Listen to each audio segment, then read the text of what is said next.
तो भाई कैसे हो सारे, क्या हाल चाल। तो जैसा कि भाई 24 तारीख तक जिसका भी पेपर था 21 से 24 अब ख़त्म हो चुका है।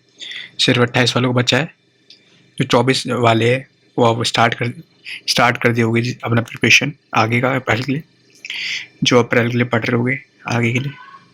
तो हाँ भाई, मैं भी अप्रैल के लिए बस अब पढ़ने बैठ रहा हूँ, क्योंकि मेरे जो टॉपिक्स है जो मेरे रह गए थे चैन अटेम्प्ट में, उसको मैं वो पूरा कर रहा हूँ। और जो भी मतलब सिलेबस जो रह गया था उसको मैं एकदम कंप्लीट कर रहा हूँ एकदम। जैसे अभी मैं डीएनए ब्लॉक कर रहा था, ये मेरा रह गया था। इसका मतलब इसमें 24 में मेरा क्वेश्चन तो नहीं आया था, मगर जब भी मैं कर रहा था अगर अप्रैल में आ गया, क्योंकि जब मैंने देखा इसकी हाई वेटेज थी इसकी।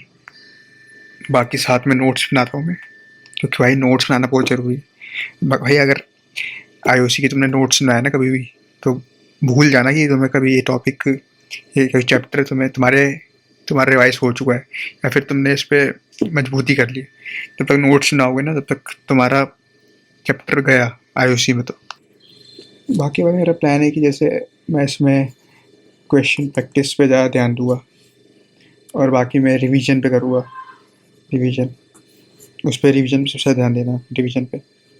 बाकी मैथ्स जो है उसमें मुझे बहुत ज़्यादा प्रैक्टिस करनी पड़ जाएगी अप्रैल की, क्योंकि भाई मैथ्स जो आ रही है बहुत लेंदी आ रही है, और बहुत पेशेंस चाहिए होता है मैथ्स के लिए।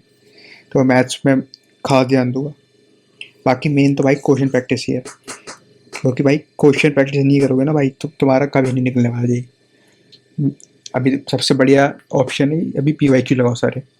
भाई मैंने 1 साल के तो लगा लिए, मतलब एक एक दो तीन, आई थिंक 5 साल तक के तो लगाऊंगा, स्टार्ट कर रहा हूँ मैं। तो आप भी अब स्टार्ट कर दो क्वेश्चन लगाना।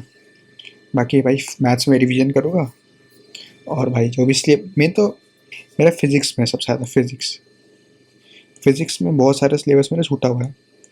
मगर फिजिक्स में भाई जब भी मार्क्स ज़्यादा आ रहे हैं मेरे, और मैथ्स में मैंने तक कर रखा है उसके बाद भी कम आ रहे हैं। तो उसका मतलब भाई यही है कि मैं मैथ्स को अच्छे से नहीं कर रहा हूँ, बाकी मैं फिजिक्स अच्छे से कर रहा हूँ।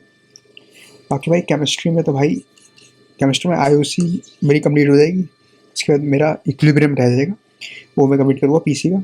और भाई इनऑर्गेनिक में तो भाई मुझे रिएक्शन फिर से करनी पड़ेगी, रिएक्शन।